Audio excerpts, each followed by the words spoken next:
What's happening? Hello, everybody. How y'all doing tonight?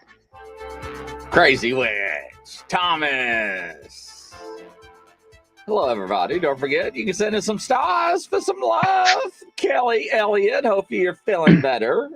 That's for sure. Yes. So what we got in store tonight there, Mr. Decker? All right. Well, we got some Bigfoot talk going on tonight, but because this is the rabbit hole, we're not just talking basic Bigfoot stuff. I've got my good friend Matt Seeber to come on and talk about some of the latest research he's been doing from the East Tennessee Bigfoot Organization. A lot of interesting stuff involving infrasound and its possible effects. So we're going to go down the rabbit hole on this one. Hello, Tammy. Welcome to the show, everybody. Well, let's bring Matt in. Hello, Matt. Come on down, you're the next contestant. Welcome. Hey, guys. How y'all doing? You doing? Doing good. Doing great. Doing great. Doing really good tonight. Well, good. Introduce yourself to everybody, all about you and your background. Goodness. Oh, well, my name's Matt Seeber. I'm the founder of EastTennesseeBigfoot.org, stationed here out of East Tennessee, of course. I've been doing this since 2005 when my then 15-year-old son had an encounter in our backyard in Roane County, Tennessee. Didn't have a whole lot of interest shown by telling other groups about the sighting, and kind of felt like we were being ignored or treated as though we were just a bunch of hillbillies. And I thought to myself, well, I can do this. So I started asking a bunch of questions and looking into a few things, and it's been going ever since. So it gets deeper. My mind has changed many times over the ideas and the opinions I have on who or what Bigfoot is since 2005. So, but it's a pretty deep rabbit hole, like Justin said. Yeah, my mind has changed over the years. I can assure you of that. I mean, right? It is so different. It is not what I thought it was. That's for sure. Right. Yeah. So tell us about the encounter. Back in 2005, he was 15, of course, summertime. He was shoveling sand out of the back of my pickup truck at 2 a.m. The reason he was doing it at 2 a.m. is because, again, he was 15 years old and it was summer break. And if y'all have kids or no kids, you know what they do during the summer. They play video games all night and they sleep all day. And I told him, I don't care when you get the job done, just get the job done. And he chose to do it at 2 a.m. under a security light. And he went inside to get him something to eat real quick. And he came back out and there was something standing behind a bird feeder about 20 feet away from the truck. He initially thought it might have been a friend of his. So he grabs the shovel and starts walking toward it. And then it turns and begins to walk away and walks in a sort of and my son actually described it as a loping fashion. It wasn't really running, but it wasn't really walking. And it walked under the security light. And that's when he saw that it was covered with black hair. And he could tell that underneath the hair was a grayish charcoal skin. He didn't really tell me how tall he believed it was, but the bird feeder itself was 6 feet high.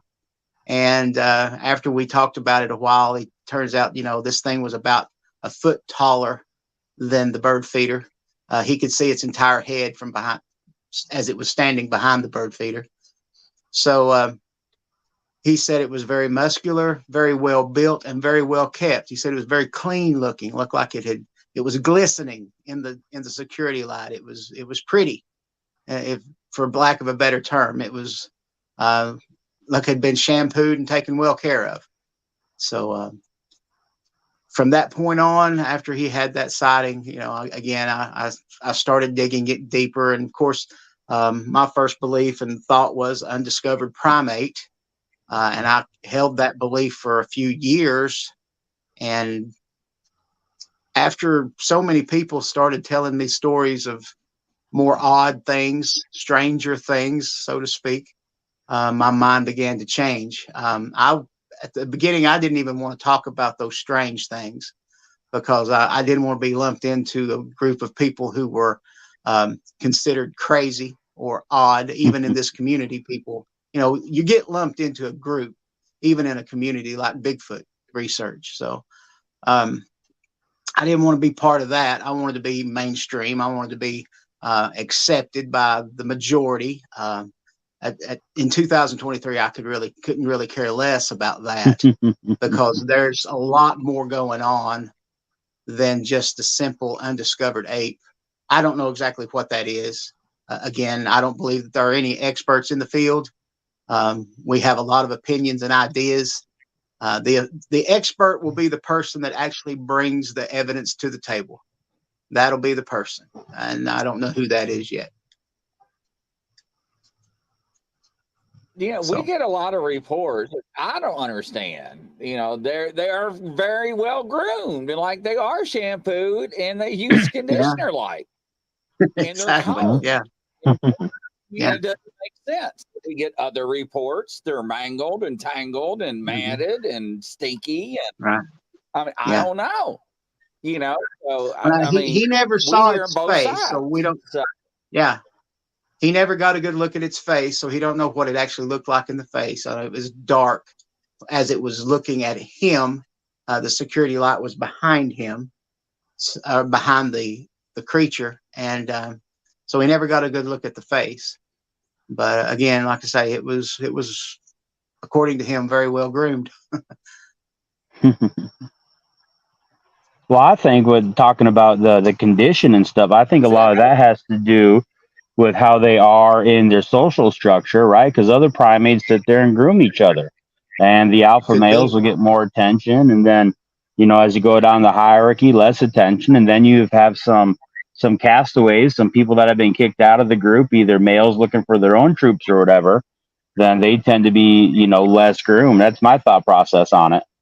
Yeah, that's a very good opinion. I like that thought. I imagining, you got the rogue ones out by themselves. Ain't nobody taking care of them but themselves. Exactly. So they're not enjoying the benefits of being part of a group. I mean, that could be part of it. That could be, and that could make sense. Yeah. Yep. All right, well, Matt, let's go down this rabbit hole a little bit, buddy. We've talked about a few times about infrasound and my theory on frequencies and how they contribute to the whole thing. I was speaking at a little get together Jennifer, my fiance, put together, and Matt was invited to come out and speak. And it was the first time I heard him speak on the topic, and he had some really good, interesting, and I think insightful views on infrasound and how it could possibly affect someone's experience and encounter with one of these creatures. Right. Yeah. Basically, infrasound. We all have a specific range of hearing, an auditory range for humans, and I've got some notes here. I'm gonna have to go to because I'm not real good with remembering things right off the top of my head. But there is a website, lsu.edu. I'm sure that's Louisiana State University. There's an auditory range chart on their website saying that humans generally hear 64 hertz to 23,000 hertz or 23 kilohertz. That is our range of sound. There is another website called cochlea.org, which gives a human range of 20 hertz to 20,000 or 20,000 hertz or 20 kilohertz. That's our sound range. You compare that to, let's say, a cat. A cat can hear a range of from 45 hertz to 64,000, which is roughly 40,000 more than what a human can hear. And of course, you just have the same kind of situation with a dog. They have a range from 67 to 45,000. Some of the more deeper sounds that I guess you could say of the animal kingdom would be a ferret. According to lsu.edu, they have an infrasound range of 16 hertz, which is 4 below what humans normally would have, all the way up to 44,000. And then, for example, we get into the more insane numbers. A porpoise, its ranges from 75 hertz to 150,000 hertz. So they have a very wide range of sound. They can hear things all the way up into the ultrasound. But we're specifically talking about infrasound. I looked into ultrasound, and there are issues with ultrasound. So, for example, you go to a doctor's office for an ultrasound. Lady's pregnant, she wants to check the baby out and all that kind of good stuff, or you have a bum knee and they want to take a look at it. Ultrasound does affect the body, but it's not terrible. Sometimes you might feel some pain or some discomfort after the fact. And what that ultrasound does, it causes there to be a ripple effect in your muscles and your tissues that causes some sort of like a bubbling effect. Like when you pop your knuckles, you're not really popping your bones. You're popping the air pockets that are between your bones. That's what's going, according to Google. That's where I learned all this stuff. Google. So Google can't be wrong. But that's an idea there. But infrasound is a lot different. Infrasound, the lower that sound is, the more dangerous it can become. It can cause weakness. It can cause nausea. It can cause involuntary bowel movement or involuntary urination, and it can cause all kinds of sickness and dizziness. And you don't even know it's happening audibly because you can't hear below 20 hertz. Some of these sounds are less than 10 hertz. And I believe it makes a lot of sense that a lot of the things that people are ascribing to the woo of the Bigfoot phenomenon can be explained away by infrasound. For example, this rush of total, complete fear comes over someone. Infrasound can cause that to happen. You don't hear it, but you feel it. For example, even too, I've heard many stories where I saw this thing and I couldn't help myself. I urinated. I was so scared, I urinated on myself. Well, it's a very good possibility that this creature that they saw or another creature that was hidden from them was projecting infrasound in their direction and caused that to happen to their body. And it causes mass confusion. It causes all kinds of problems with the human body. So, people talk about lost time, even with Bigfoot episodes and incidents. Maybe that kind of happens. People pass out. People, I was listening to a Sasquatch Chronicles this morning at work, the latest one, where the witness talked about he just wanted to throw up. When he saw it, he wanted to throw up, and he knew he's had two in front of him, but the larger one was looking behind him. And as he actually got out of the area, he saw the third one, which was the alpha male. And he believes that for whatever reason, he was just really sick. And it makes sense to me that alpha male may have been projecting some infrasound. I believe that's very possible. So, Matt, do you think it is a directed thing that they can control as some sort of like a defense mechanism or communication, or do you think it's more of a instinctual fight or flight kind of risk factor thing that they have going on? I guess, Justin, that would just fall under it depends on what you believe these beings to be. Mm-hmm. If it's an instinctual thing, if they're more simple, then maybe it is just something that they do as a defense mechanism in that sort of sense. But personally, I think they have a serious amount of control over what they're doing. I think they can project a little bit or a lot, depending on their situation.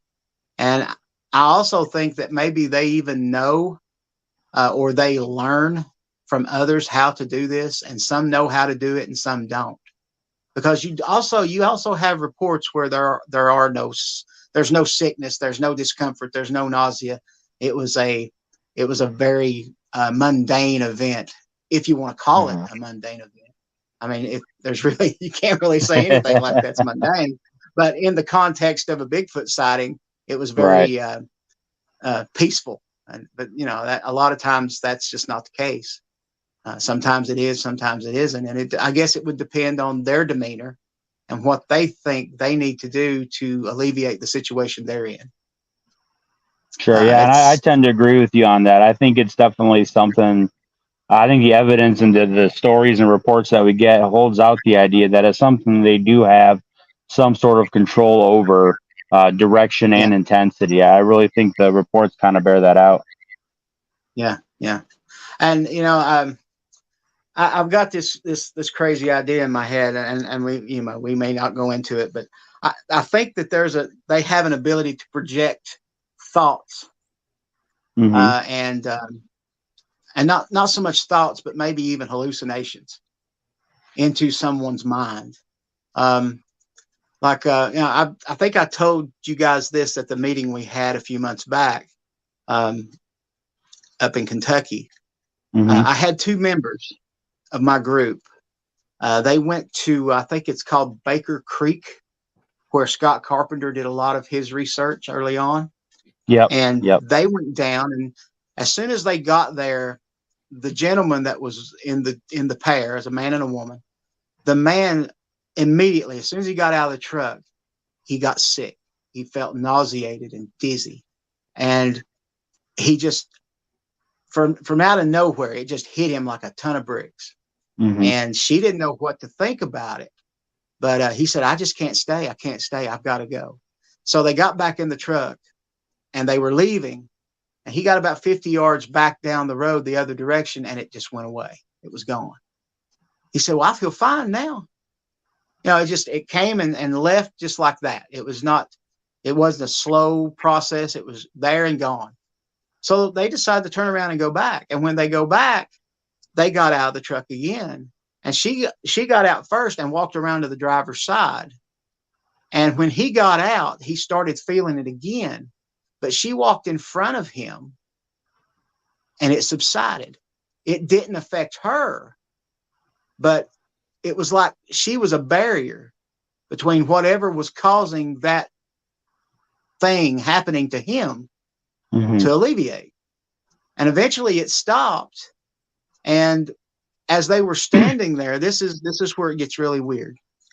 As they were standing there, they saw the trees begin to shake. You hear stories about how the saplings will start shaking, vibrating and real violent, like there's something coming through the woods at you and it's going to get you and you better run, kind of thing. And they watched these trees just shake, and they could hear screaming and they could hear yelling, and just unearthly sounds were coming out of the woods. The whole time this is happening, she's got her camcorder recording everything that's going on.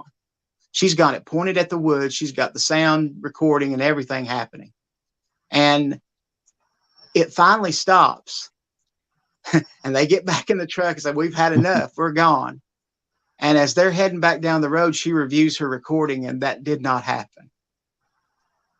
The video recorder recorded the woods, recorded the trees, and recorded them talking to each other about what they were encountering, what they were seeing in the woods. But it did not record what they said they were seeing. Wow. It was like what they were seeing was a hallucination. They did not see it, or it actually didn't really happen. It happened not in their just minds. not just the hallucination, but it sounds like it was a hallucination that they were supposed to see, right? So it wasn't just some random flying unicorns and pink elephants. It was a territorial or a threat display that they were supposed to see, and they saw it, but then it wasn't able to be captured on video. Wow. Yeah. It either, and this is what gets, this is the great conundrum that gets me. There's no way, unless it's possible that they know how to either manipulate electronics, or they were able to get into their heads and cause them to see something that really wasn't there. Well, between the two, I think it's more likely they can affect what we perceive visually and what we can hear than they would be able to affect a recording device like that. Right. I mean, you know, there are stories of people seeing Sasquatch through like they're looking through a fire. Uh-huh. It's just a glimmer, a shimmer, kind of thing, and then it disappears. It goes into, it just goes into the ether, that kind of thing, and we call that the woo. This thing just disappeared right in front of my eyes. Did it really, or was there some sort of mind control that allowed it to mess with you mentally? Now, that's paranormal in and of itself. That's Sure, I mean, I'm not saying absolutely. that that's not odd, that's not strange, that's not paranormal, but if it's able to do that, let's say again with infrasound, if they have a specific frequency where they can manipulate what you see with your eyes and what you hear with your ears, now that's pretty incredible stuff. And I don't think Absolutely. that could be, I don't think that could be instinctual. I think that has to be a learned thing. Yeah. Yeah. Specific So and targeted for sure. yeah. I And mean, there is a. Go ahead. Well, I was going to say, and going into the point of the physical effects, I mean, that's been reported over and over again before Oh they yeah. even started talking about the infrasound stuff. I remember reading of a lady, and this is where I learned this they're not technique, but this bit of information where the same thing, she got real ill and was vomiting and everything. But then about 48 hours later, she noticed blood in her urine. Yeah. Yes. And that is a very, very common effect from having, or they call it zapped, is what Yeah. people are referring it to as being zapped by the infrasound. That is a very common effect, is blood in the urine. And then also the need to just like take a nap, like to fall asleep. You become completely exhausted and you have to fall asleep for either 20 minutes or up to, several hours as a recovery of being hit with this infrasound. Right. And that's been reported multiple times. Yeah, perfect example of this. I mean, I can say this for being an experience I had in my lifetime. I've suffered kidney stones, and one of those kidney stones had to be removed through lithotripsy, which is basically a sonic procedure that from the outside of the body, they emit a beam or some kind of a pulse or some kind of machine. I don't know exactly how it works, but it pulverizes that kidney stone inside your body. And you wake up with a big bruise on your side. And of course, there's a lot of blood in the urine for several days afterward. Infrasound could have that effect on someone. I mean, of course, making them sick. And, I've heard of stories from Middle Tennessee where a couple of gentlemen, just exactly as you described, Justin, where they had blood in their urine and they were exhausted. They were completely wiped out.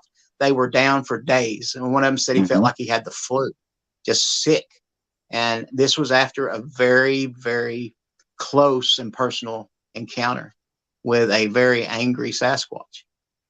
So I did it, I don't know much about PTSD. I'm not a veteran. I don't know anything about that kind of thing. I don't know what those folks go through.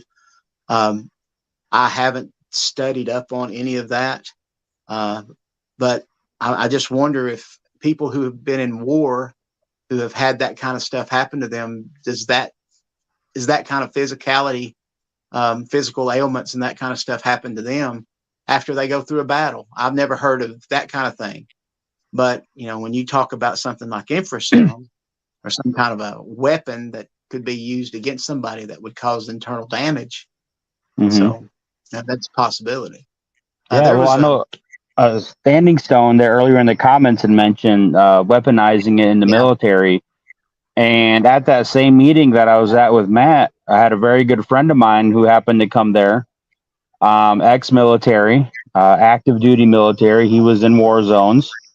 And he confirmed at the meeting that, yes, the military has those kinds of weapons and uses sound technology weapons. It wasn't just a conspiracy theory. He came out and said, I have seen these types of weapons in action, and they are there, and they do have those effects. So it is 100% true thing. This isn't, yes, this is a rabbit hole, but this is science as well. And I think that's the key thing in all of our rabbit holes, is that a lot of it can be backed up if you're looking into the right science fields to understand the phenomena. Right. One perfect example of that. I work for a company that is in scientific research. And we had a hand in building the prototype for what is called the active denial system. The active denial system is a microwave beam. Thank you for the past these takeaways in this video possible. In this much requested series, I'm going to be breaking down exactly how DayZ simulates weapon sounds, I don't know and what the that is. characteristics of each. Was that me, you, or Grizz? Is that you throwing something out, Grizzly? I don't know that came up on audio. I do apologize. I'm pulling up somewhere. One of our y'all got but anyway. quiet. Yeah, we were hearing something going on. But anyway, the active denial system is a microwave pulse beam that the military has in its possession. I think it's now commonly used. If you see, you'll see a lot of Humvees with a microwave beam on top of it, like a satellite dish. That satellite dish can be aimed at anyone, and it causes burns, internal heating of the body. Wow. Just by pointing it. And apparently it does not cause permanent damage. It goes up to maybe a level 10, but I'm sure there's a level 11 somewhere that might kill people. I don't know how exactly it works, but it shoots a microwave pulse toward people. It's supposedly used for crowd control. And you don't see it and you don't hear it, but you feel it. And it's like being burned, like with hot water. You feel it on your skin, and after you get out of the way of that beam, it stops immediately. So that microwave pulse, that microwave beam, is having an effect on at your molecular level of what's going on in your body. Again, that's called the active denial system. If anybody wants to look that up, is that because they can actively deny any use of it because there's no like long-term effects and there's nothing afterwards? I really don't know why the military named it active denial. What was that, Grizz? But here's a video, and they use it for crowd control and everything else. They developed it years ago, and they had it on future weapons. Here we go, ladies and gentlemen. They'll probably have a commercial since I couldn't fast forward. This is a test of the long-range acoustic device LRAD.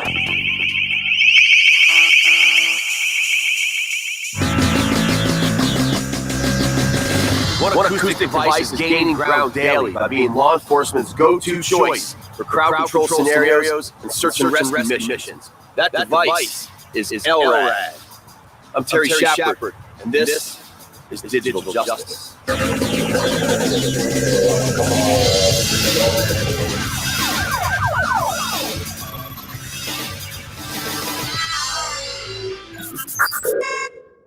Robert, first question. What does LRAD stand for? Long-range acoustic device. I'm trying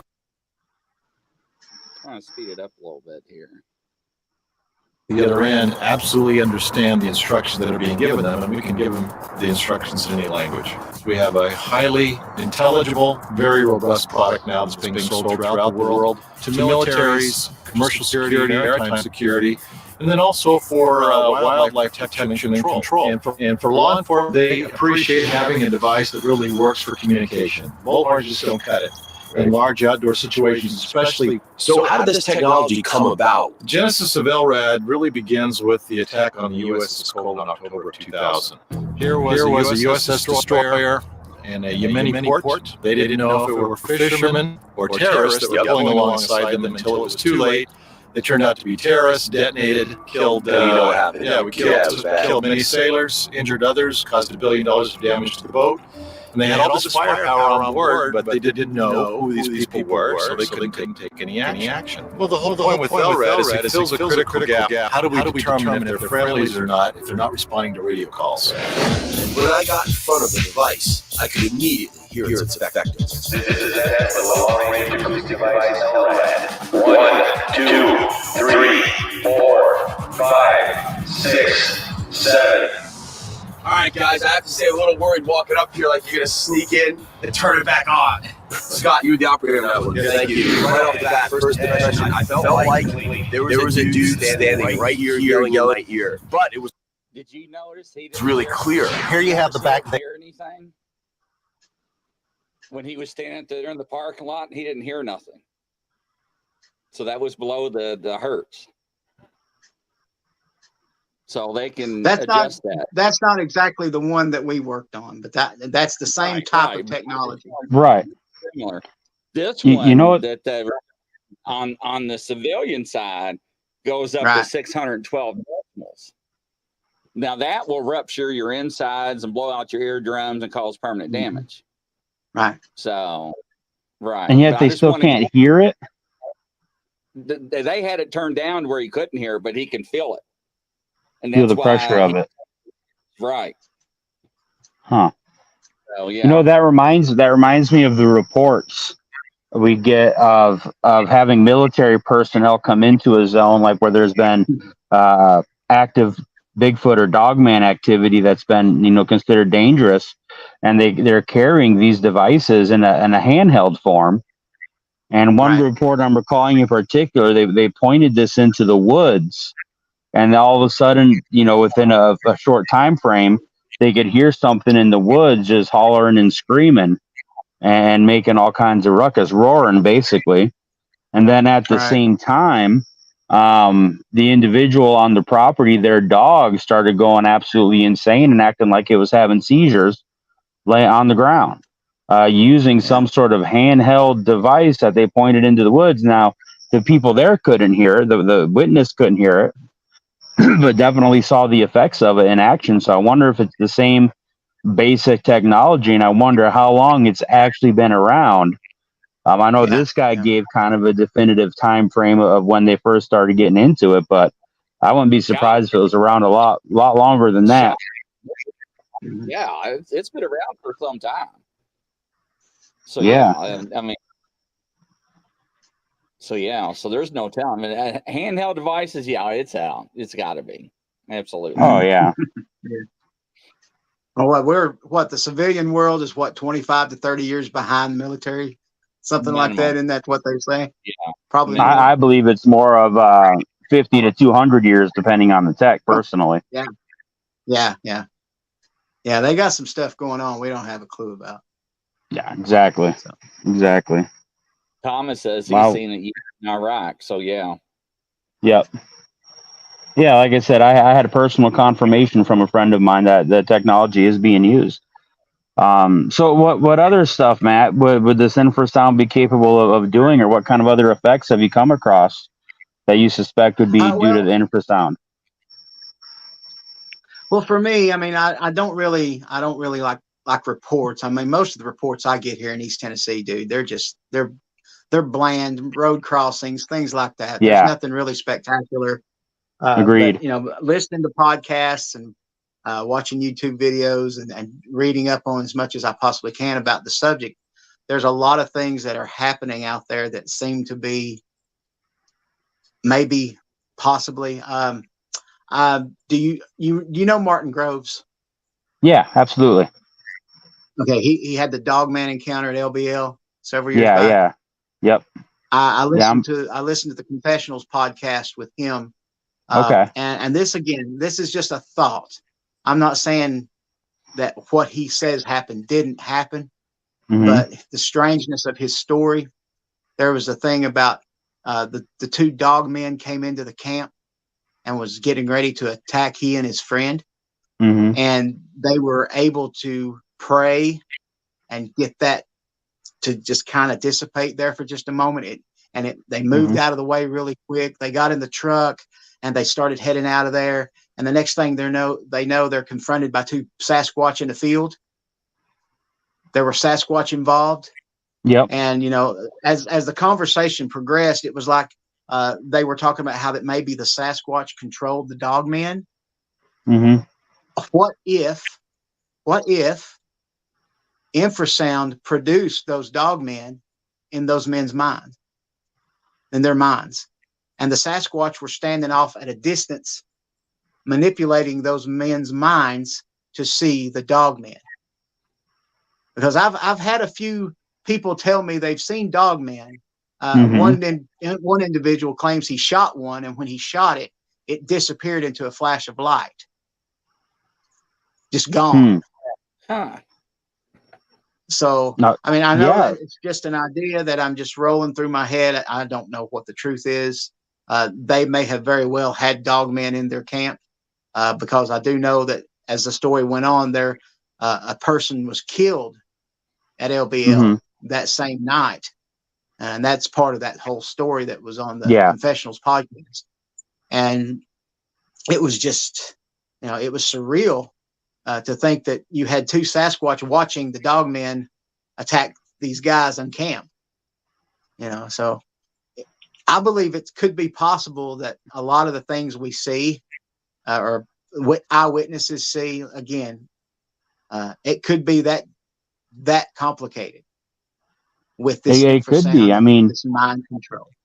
if we go down that rabbit hole and we start trying to kind of think linear about it, I mean, if Bigfoot's out there and they exist, and dogmen are real and they exist, and they're going to experience them, and they're going to know the effects that they have on people. So if we go with the idea that they are able to manipulate what we see, whether through infrasound or whatever, and they have a control of that manipulation, then, I mean, logically, we have to go to that next step and go, well, maybe they are able to put that particular image or interaction, not just image, right? Because there was sound and everything in your friend's one.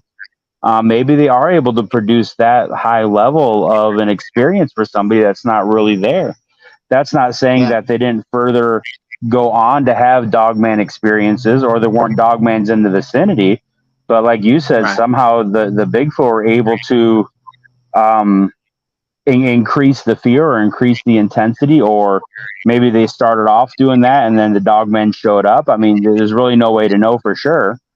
Because I mean, I know of instances where dogmen have been killed physically, and they died there and they fell onto the ground. It wasn't just a disappearing act.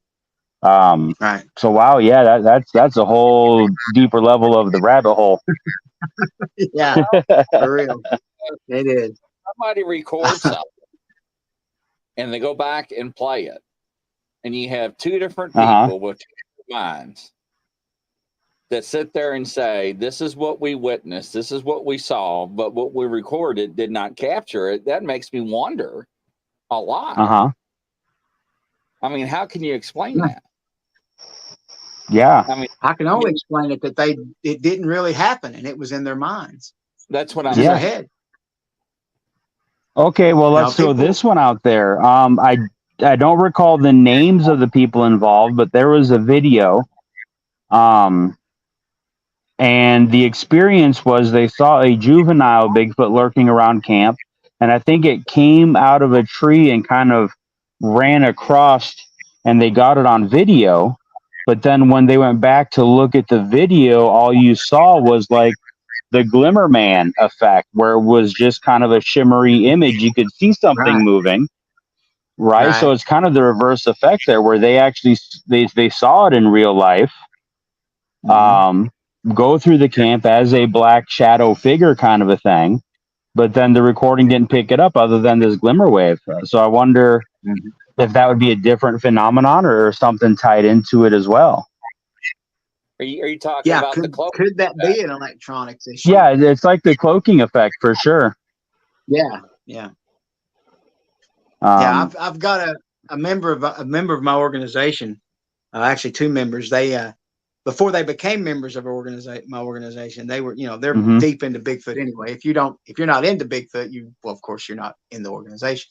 But that being said, they actually found, I want to say it was roughly 18 inches long. They found a track in Cades Cove. Okay. Back off one of the main drives. It was off a gravel road up maybe 2 miles from the visitor center. Something like that. It was up at the gravel. I don't know exactly. I've never been there. They've told me about it. But the daughter, she took out her phone and was doing a 360 recording around the area where they found that track. And she would come to a certain place and her phone would glitch. It would do that rainbow looking glitch. And then she would move away from that and it would come back. And then she would come back again and it would glitch. and then she'd move away and it was fine. And she said her phone never did that before, and it hasn't done it since. So there was something was going on there, and I have no idea what that is. And of course, I've seen videos and watched a few documentaries where people have had that kind of thing happen with their electronics devices. I haven't experienced anything like that, but there's certainly more than one story of that going on out there. Oh, absolutely. And Cades Cove, I know a lot of people kind of poo-poo on it because it's such an active tourist place. Right. You know, Matt, that's my neck of the woods. I mean, you can go, it's an 11-mile loop with various cutoffs that go through it, but it can take several hours, sometimes 4 or 5 hours to drive that 11 miles because there's so many people in there, and they're stopping to watch for bears, and traffic is so congested. But at the same time, they shut it down every night, and it's a huge, open, expansive area where these guys could go through, and there's rivers that go through there, and then horse feed, and because there's a horse stable there with horse riding for trails, and all that kind of stuff. And plus, it's completely ringed by the mountains, so these guys could easily come down and observe from the wilderness, you know, from the woods side, or just, you know, I think they can sit 20 yards back in the woods and still see everything going on in the clearings and all that. And so I think Cades Cove is an amazing place to have a capture like that. And then to have the glitching in the same spot. Now, I got to wonder, is that infrasound, specifically acoustically, you know, sound wave techniques, or is that some other type of frequency manipulation going on? And that's kind of the area that I lean to with a lot of my stuff is what other frequencies, what other energies are there out there that these things can manipulate and so change how we perceive things with it. Right. Yeah, you're right. Absolutely. You know, and it's not just auditory. And I mean, I don't know a whole lot about this at all, but for tonight, I wanted to look and see what the differences may be. And we also have a visual spectrum of light. Yeah. We only see a certain percentage of what light there is that's actually being produced. I think it's like 20 or 30% of our visual scope. You know, you've got ultraviolet light and you've got infrared light, and those spectrums are huge, and we don't see either one of those. Nope. What does that mean? I mean, in the grand scheme of things, I guess what it means is there's a lot of things going on all around us every hour of every day that we don't even know is happening. We can't see it and we can't hear it. And certainly, I'm not saying that that's paranormal, but we are limited into what we're actually able to take in as far as information is concerned. Absolutely. So, I mean, people are running around with night vision cameras and infrared cameras to see in the dark. I mean, maybe these beings that are out there, they have a different visual spectrum, a different auditory spectrum, and they've just got us whipped. Yeah, they've got it figured out. They can, you know, again, I've heard people say that they know you're in the woods before you ever get in the woods. Their hearing may be so good that they hear the car door slam 3 miles away and they know that there's people close. You know, it could be that good. We don't know. We don't have the specimen to study. We don't have anything like that. And of course, I'll tell you all straight up front, I am no kill. I'm anti-kill. Personally, and my group is no kill. We don't go hunting Bigfoot with guns by any stretch of the imagination, and I don't have a lot of respect for people who do, because I believe there's more to them than just the undiscovered primate. Yeah. So I agree. It's my personal belief and the theory that I'm working with and kind of expounding on in my spare time is that there are entities, and I just use the word entity as a generic term for creatures, beings, whatever, you know, that can live solely and completely in a spectrum that we are not able to perceive. And the entire, you know, if we're talking the ultrasound and ultraviolet or whatever visual spectrum that we can't even perceive. And I put out the theory that maybe Bigfoot and its kin, different types of creatures, live in an overlap of our perceptions. Right. where it is nothing necessarily that we would call woo or magical or mystical about them. It's just that sometimes they're on our level of perception and sometimes they're not. Right. You know what I mean? Whether it be That's visually or in sound. And this is kind of a theory that I'm working on and building with and trying to flesh out a little more is that it's simply an overlap of perceptions. And they are able that's to scary to think manipulate. Yeah. Maybe they are able to manipulate what we can see, you know, their light waves, their frequencies, we just don't know. And that's kind of a rabbit hole that I personally am diving down into. And I think all this kind of adds into that knowledge base of, at least it may not be right, but it's something to move forward the thought process and kind of keep everything going within this field. And it applies to every field out there in the paranormal, whether you're talking ghosts or demonic angelic beings or shadow people or the goblin universe, as Lauren Coleman used to call it. I think we just need to keep in mind that we can have scientific explanations for a lot of the stuff that we currently can't explain. Right. Yeah, I think it's a mistake that a lot of people make. I'll tell you, I used to be one of those people. I didn't want to go there. I didn't want to go to that place where I was looking into things like invisibility and cloaking and mind speak and all those kinds of things. I didn't want to go there. But I'm not afraid of it anymore. I'll go there because I believe all those things, there is truth in everything that's happening, whether or not we understand it and, you know, whether or not it's even feasible. I mean, it's happening. People are seeing these things and they're having this type of encounter. They're having these things happen to them that's unexplainable, and we can't just write them off.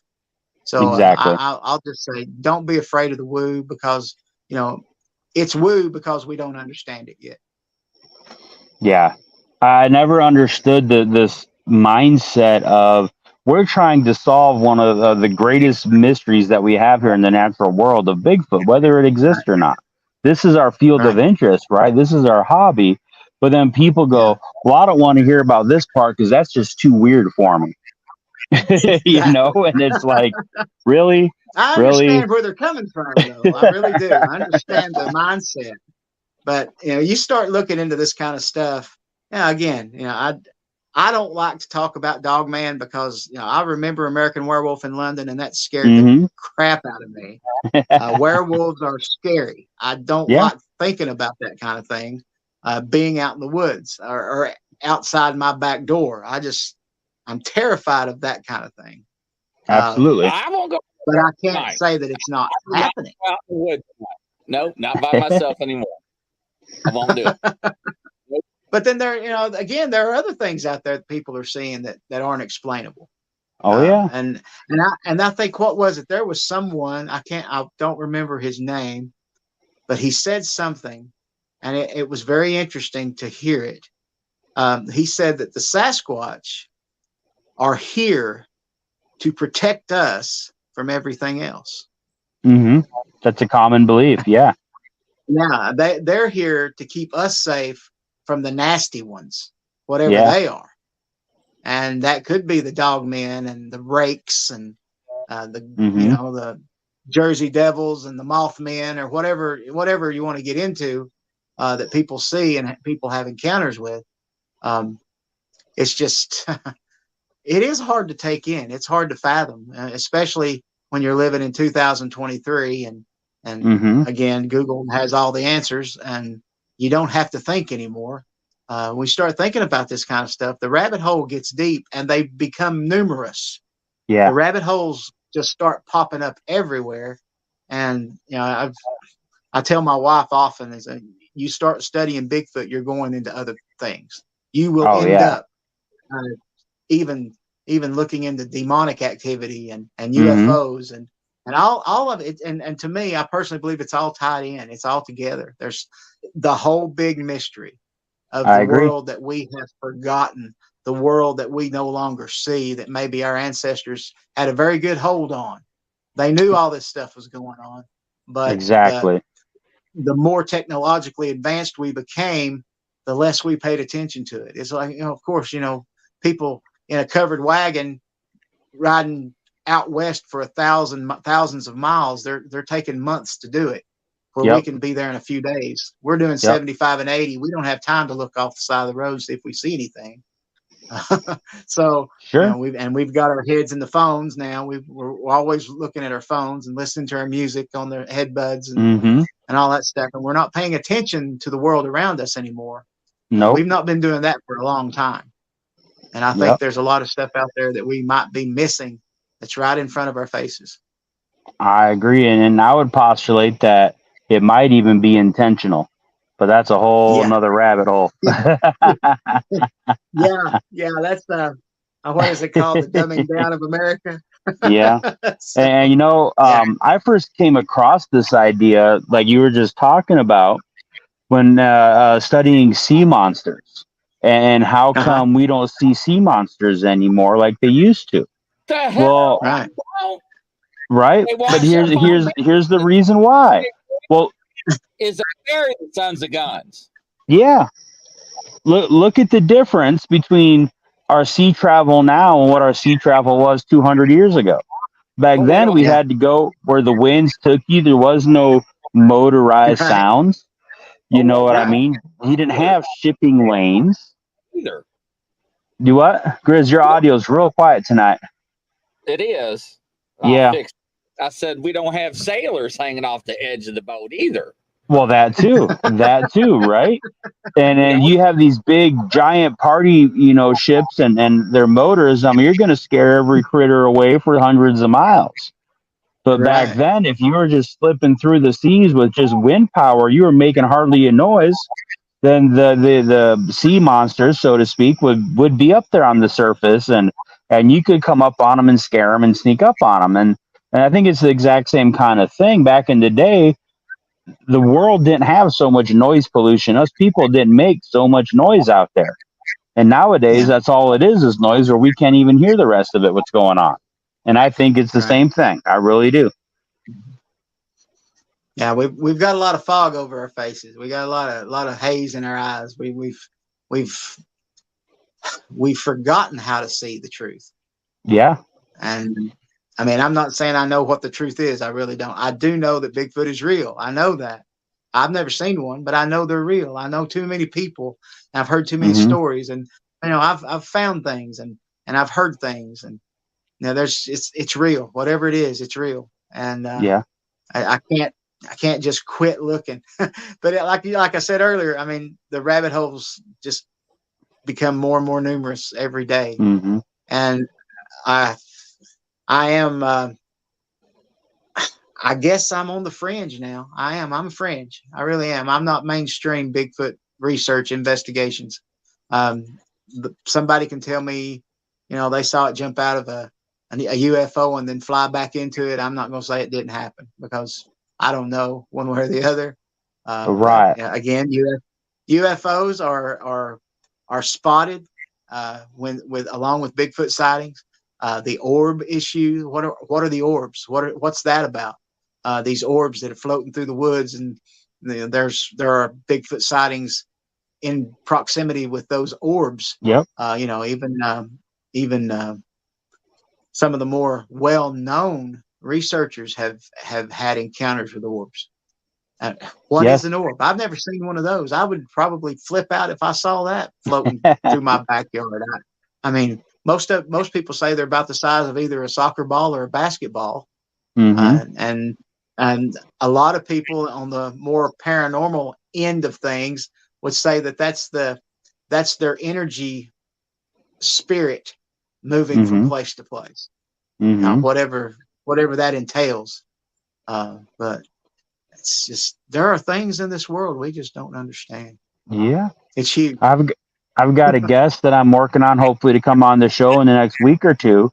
And his area of study has a lot to do with that kind of a stuff. And he's actually experienced what he called fairy lights up here in the Appalachian Smoky Mountains up here at Klingman's Dome, when he was out doing some night researching out there. So I'm hoping to get him on. And that's another rabbit hole we can go down. He has a lot of interesting research and thoughts and stuff on energies and portals and stuff like that. So I'm working on getting him on our show, and we'll have a good time with him as well. Yeah. Yeah, this is deep stuff, man. This Absolutely. is deep. This is so That's why deep. Grizz called this a I rabbit hole. I never dreamed. You I never dreamed 10, that 12 years Bigfoot would ago, really be in the guys, I reason. would have laughed at you. Yeah. Yeah. I would have laughed at you. I would. There's no way in hell. No, no way in hell. I wouldn't believe you. Now, yeah. So yeah, the times have changed, and I'm telling people there are things out there that people don't believe that walk upon this earth, ladies and gentlemen. Yeah. And you know what? I think that's the mark of a true researcher in any of the 14 fields is their willingness and openness to admit that. Is because the more you look into this stuff, I've talked to so many, especially in the Bigfoot world, so many researchers that started off flesh and blood with their own sighting. And as they got into it and as they did more and more research, they honestly have to say, we just don't know anymore because there is so much other phenomenon happening with it. And I think anybody that's going to be honest as a researcher has to at least be willing to accept that fact, you know? And I'm not saying be so open-minded your brain falls out on the floor. You know what I mean? But we have to at least be able to not just shut out stories that don't fit into our own paradigm. We have to at least be willing to give them their due diligence and their due investigation on it, you know? Yeah. Yeah, that's true. Yeah. Yeah, I think it's a disservice to the community as a whole when you have factions. You know, and again, I mean, it is what it is. But you know, I'm not gonna put anybody down for not believing the things I believe. I've told the people in my group, you believe what they are, what they're not. It's up to you. But as you grow in this study, your mind's going to change. It's going to change. You know, it's like I have one lady in the group that she struggles with the idea that they have mind control. And again, I don't know for sure if it is what it is, but I'm not completely out of the realm of possibility that they are doing just that. It's some sort of trick, some sort of something they've got that we don't got. That may be more of their brains working than ours is. You know, what is it? Science tells us that we only use maybe 10 to 12% of our brains for anything at all, and the rest of it's just lying there dormant, like just a piece of meat. It's not doing us any good at all. It's just blood flowing and circulation, and it's just, you know. So what if they have just a little bit more of a brain function than we do that allows them to go to that next level? So it's hard to say. It's really odd and how it works. And of course, a lot of people believe these beings are ancient, that they were here before we were. And again, I don't know that to be the fact or the case, but I mean, it's an interesting concept that, you know, I've had people say things or read some things about how that we, the human race, the three of us and everyone listening, we are the hybrids. Yeah. We could have been them at one point in our life or history. But we have been manipulated. We have been changed. We have been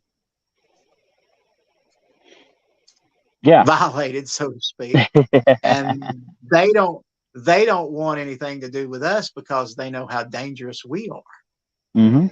Because of the way we process thought, the way we are warlike, and how we, you know, we're out to do damage. You know, a lot of the people go out in the woods looking for Bigfoot. You know, they've got their camera out or their gun out, and they're looking to get famous, and they're looking to make money and all this kind of stuff. And you know, I'm beyond that too, Justin. I'll tell you guys that true. I mean, there was a time in my life when there was some fame came along. I had my 15 minutes of fame, and you know, that's all fine and well, and it was fun, but I couldn't care less about that anymore because it's just innate in me now to just know the truth and to tell people the truth. One of the things that gets me is there's so many young people and children that are intrigued by this subject.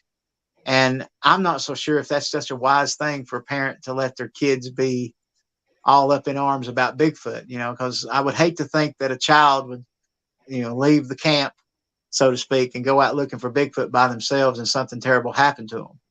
You know, Yeah. you just never know. We don't know what the intents or the mindset of these beings are. We just don't know. And Warm and fuzzy. They love it. that's what they think. Exactly. Everybody thinks, you know, you go to the conferences and the festivals and everybody's got the, you know, peoples are dressed up like Bigfoot and they're running around getting their pictures made. And it's all fun and it's all fun and games.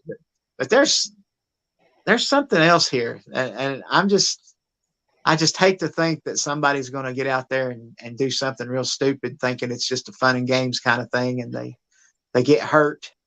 You know, everybody I've ever known who's had an encounter with Bigfoot, it changed them. It did change them. It messed with them. It messed them up. Either, I mean, I can't say necessarily for the worse, but you know, every one of them I've ever met and talked to, it changed their way they look at things. It completely turned their world upside down. Absolutely. So, absolutely. And I've experienced the same thing. Yeah. I've heard so many people say, I wish I had never seen it. I wish I'd never known this thing was real, because my whole world is now different. Yeah, it changes your entire perception of reality when you can either experience one of these things or at least acknowledge that it's real. You have to question everything you've ever been taught and everything you've ever really thought as far as reality goes. And that's not comfortable for most people, you know? Mm-mm. It's difficult to do. I mean, I've had to do a lot of that myself. And, you know, I've come to grips with most of that in the 18 years I've been doing this. But, and I'm convinced that, again, I mean, I don't have any, you know, spiritual need to change my spiritual beliefs regarding these things. But I did have to acknowledge that not all the things that I'm supposed to know about my spirituality is written in a book. You know, there are things that we don't know, and maybe it was not meant for us to know, but we're inquisitive enough to where we're going for it anyway. Sure. And we just have to, you know, I just have to keep looking. I have to keep talking to people about it. I have to, I can't explain what it. I guess it's an addiction. I don't know. I don't know. And people ask me, "Do you want to see a Sasquatch?" And honestly, I can't say that I do. But maybe at 40 yards when I'm driving 50 or 60 down the highway, and it can't catch me, or you know, rip the door off the truck and take me out and beat me over the head with my leg or something. You know, I think about that a lot. I don't. Sure. And of course, I have dreams. You know, I have vivid dreams that I've seen one, or it steps out of the woods in front of me, and all this kind of stuff. And you know, some people will even say they're trying to communicate with you there, but I don't know about that. But, you know, I have dreams because, you know, so much of the things I think about in my life day in and day out has to do with this subject. And it's, it's an interesting thing. There's no doubt about that. Absolutely. I know how that goes. Yeah. You get so caught up and so wrapped up in it. You really can. It's not hard to do. It's real easy to just kind of fall into it and just almost become obsessed with it, really. Yeah, really it is. It can be an obsession. I've learned how to kindly kindle that or quell that somewhat. You know, when I first started doing this, it was just, you know, I was out all the time talking to people and going out and checking things out and looking around. But you know, I've got a life to live too. I'm able to live my life. You know, work a day job and I have other things going on too. So I'm not eat up with it like I used to be. And again, you know, I don't have to be in East Tennessee because I don't get very many reports. Maybe 4 or 5 a year. And even those, most of those are ancient. You know, I saw this 20 years ago. I'd like to tell you about it. And I love to hear them. I really do. But there's really no investigating to do when something's 20 years old. Right. And very rarely have I gotten a report that was, you know, last night or the day before yesterday. You know, that very rarely happens. The few I have, I've been able to go and actually investigate the area. You know, and those times I have found tracks in every one of them. And that's the interesting thing about it. There's evidence there that they were there. It's not just somebody saying I saw something. You look around and you'll find tracks. And well, in most cases, you'll find a track. That's all you'll find is one. And that's always been something peculiar to me as well. There's a 16.5 track. It's 10 inches wide at the toe, 7 inches wide at the heel. And that's the only one in this yard. That's the only one in this mud puddle. There aren't any more anywhere around anywhere. That's the only one. So what did it just 1 foot down and gone? I mean, I've heard that they actually do that to tell others where they were going. If they don't want to make a track, they won't. You know, and they have this ability to move in such a way where they don't even leave tracks. If they leave a track and you find it, they wanted you to find it, or they wanted somebody to find it. So more than likely, it was an intentional thing. Sure. And listen, I can attest to the fact that that's not even necessarily a paranormal thing. The tribes that I grew up with in South America, you'd be hard pressed to find a track that they left behind. Right. You really would. I mean, I remember Dad talking about coming along and finding what he called a super highway trail, right? And it looked nothing more than a deer trail going through the jungle. It was so faint, you could kind of see it if you know what you're looking for. But for the Indians, that was like a super highway because you could actually see it. You know, so when you're raised in that environment and your entire life is built around stealth, it becomes second nature, and you don't have to leave prints. You know, in some substrates there's no getting around it. Like you're in the snow, you're going to leave a print if you're sneaking into that snow. You just can't get around it. But for the most part, especially in grass and yards and stuff, you can get through there without leaving tracks and leaving prints. Right. Yeah, that's just it's intentional. A lot of times, I believe a lot of sightings are intentional. I think that they want you to see. Maybe they are trying to protect their group or their clan, so to speak, and they want you to see the one that's guarding the show, and you turn around and you walk away, so the rest of them are safe from you. And again, most of the sightings and most of the encounters seem to be that kind of thing. They may or may not be dangerous to us, but for the most part, it seems like most people get away without being hurt. And of course, we've got a lot of people that go missing in parks all the time and out in the woods, never seen again, or found months or years later, and we don't really know the whole story of that. And of course, I'm a conspiracy theorist when it comes to people in the authoritarian situation, covering their tracks and hiding the truth from people. You know, so it's hard to say. It really is. Just how much is really going on that we don't know anything about. Absolutely. Any other angles on the infrasound that you wanted to bring up or discuss on tonight? Any other side topics that we didn't hit off of that for you?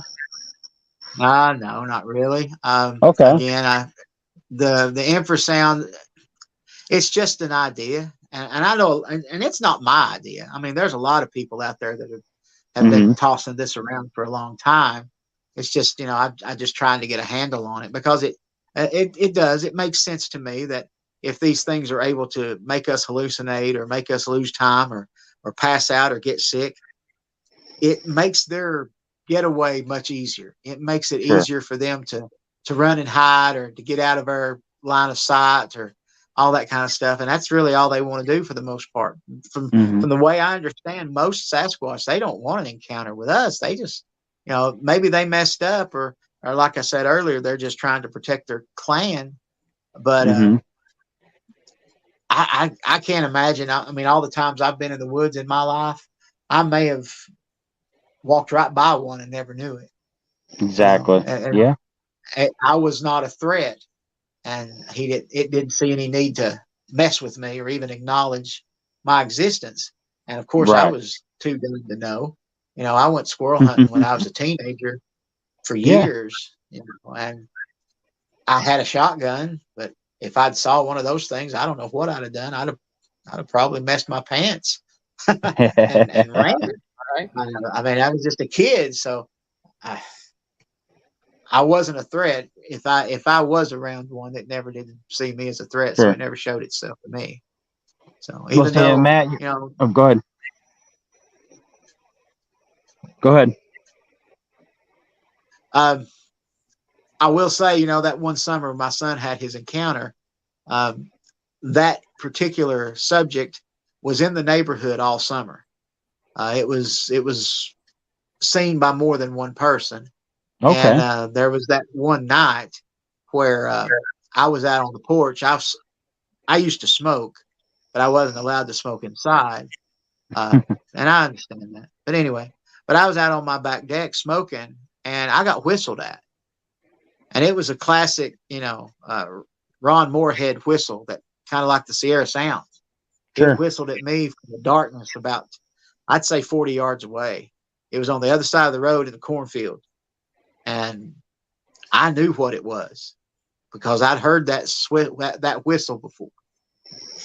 And it was intriguing, to say the least. I mean, I knew it was there. Again, I had the idea that it was, you know, flesh and blood, undiscovered primate, blah, blah, blah, all that.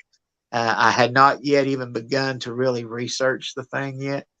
The East Tennessee Bigfoot didn't exist at that point. Yeah, so it was that kind of thing. You know, I've heard that before. I know what that's about, and that by itself unnerved me. I mean, I wasn't so terrified that I put my cigarette out and ran in the house, but I was very uneasy. I kept watching. You know, that security light that it ran under was behind me, shining over into the cornfield. If it had come out into the road, I would have seen it. There's no way it could have, you know, unless there was something more paranormal to it. But it never did anything but that whistle, you know, and it's just interesting, to say the least. Sure. So I want to circle back to something. I want to circle back to something you said, and this is something that I talk to everybody about when I'm speaking at a conference or on the podcast. You said that, you know, the infrasound thing was something that interests you, so you just started digging into it. And that's what people need to do. Anybody can be a researcher in this kind of stuff. Yeah. And you don't have to necessarily research the paranormal part of it. Find something that interests you, you know, like you talked about the infrasound thing. And you studied the science of infrasound, like the accepted science out there. And then once you got knowledgeable on that, you kind of applied it to see how it would fit into the Bigfoot world. And that's how we need to do it. That's how we can get more people involved. That's how the audience can get involved. Because I've heard people say, well, I just can't get out there. I can't do this. I can't do that. And I say, well, listen, I'm a 40-year-old with a bad heart. I can't get out and do anything. But we can still do this research. We can still get in there and dig, you know. So if you're fascinated by histories, look into the local histories of your area.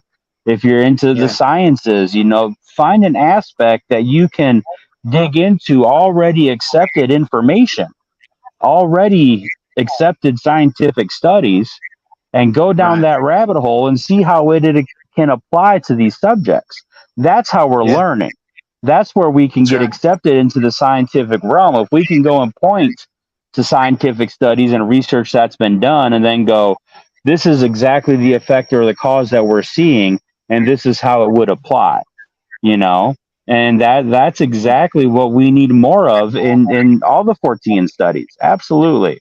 And I just want to point that out to the audience that that's exactly what I'm talking about. But whenever you hear me say something about that, that's what we're looking at, you know? Get out there and just find something that interests you in the subject and go down the mundane rabbit hole to see what is known about that kind of a topic and then kind of see how we can apply it. Yeah, it's really easy. I mean, it doesn't take a whole lot of effort. I mean, again, you can be as easy to believe whatever you read if you want, but you know, there are different ideas as to what kind of audible range that humans have on two different websites. So, I mean, you'll find those kind of differences in some things, but that doesn't mean that the general idea is not the same. Again, with infrasound, it's just something that could be affecting us day in, day out. You know, I've heard and read about conspiracy theories where, you know, people are being manipulated by the powers that be with infrasound, making people think wrong, make people do things that they ought not do. You know, I know a lot of people that have mental illness. Why are they having this happen to them? And sometimes it's unavoidable, but maybe there's something else at hand that we don't understand that's causing these kinds of things. I mean, I would hate to think that I could just walk through the room and all of a sudden just fall over and not know why. I mean, you'd think there was something really bad wrong. And a lot of times people have that happen to them. And, you know, I have a friend at work who's talking about he's got vertigo right now and he has a hard time even standing up.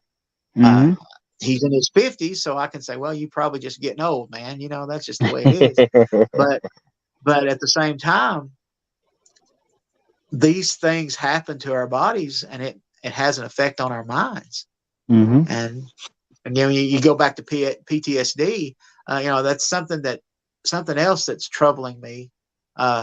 People in my family and people that I care about have issues mentally, and who's to say that a traumatic experience didn't bring that on, didn't cause that to happen? And of course, this isn't my idea either. I was at a conference in North Carolina back in May. A lady approached me and started talking about how that PTSD can cause people to hallucinate, can cause people to believe that there's something going on outside. They get paranoid about things, especially people who go through what they call shell shock. Where they were in war and in battle, and the bombs are going off around them, and it just rattles them to the point where they have to come home. And they're every night, you know, something falls off the wall, a picture falls, or a car backfires. It sends them into that panic, sends them into that same feeling they had when they were at war.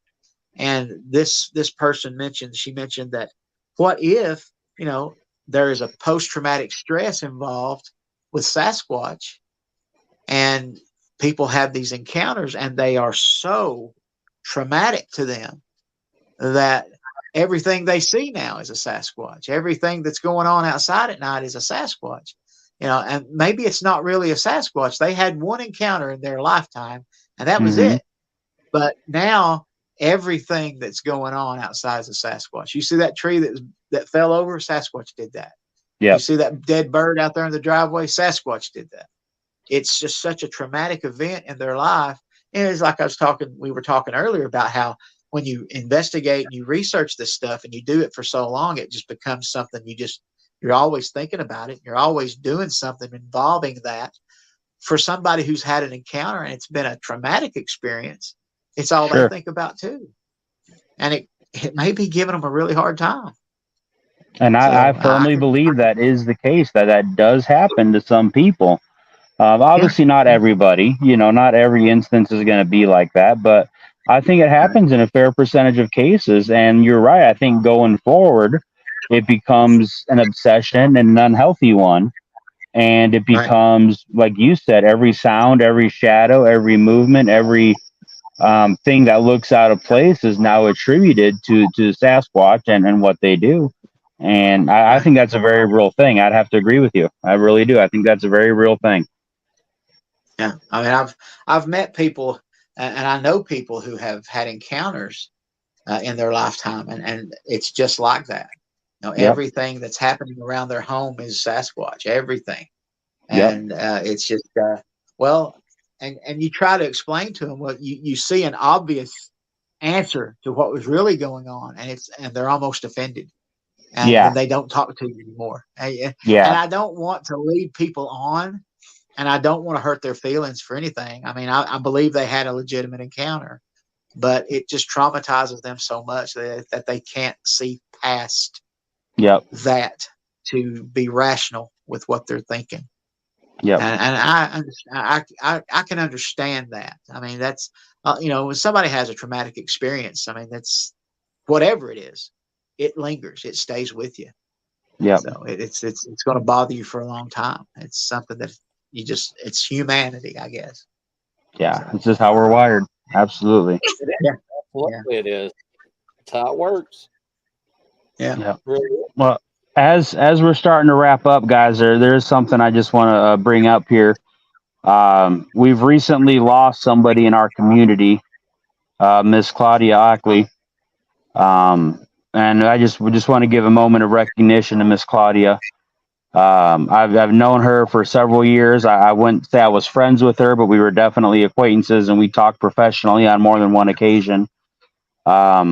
And it's always sad when we lose a member of our community. And so my thoughts and prayers go out to her family. I know she had 2 daughters. I know her significant other, Ed Brown. He's the one that found her.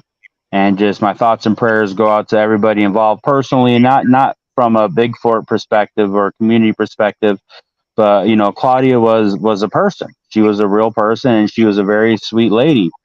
And our community and the world as a whole has a loss with Claudia being no longer with us. So I just wanted to give my respects to Claudia and everybody involved in the situation. And just my thoughts and prayers go out to everybody involved. Absolutely. Yeah, Matt, thank you for coming on the show. We greatly appreciate it. Enjoyed it. Sure thing. I love being on. So, yeah, but appreciate it. I think you have a well-rounded thought process. I think we got a lot to learn. Mm-hmm. Yeah. I do not think it's a primate. I can tell you that much. But from coast to coast and around the world, ladies and gentlemen, good night, and we'll catch you on the flip side. Godspeed, everybody. We'll see you. Good night, everybody. Have a good one. Thanks for having us.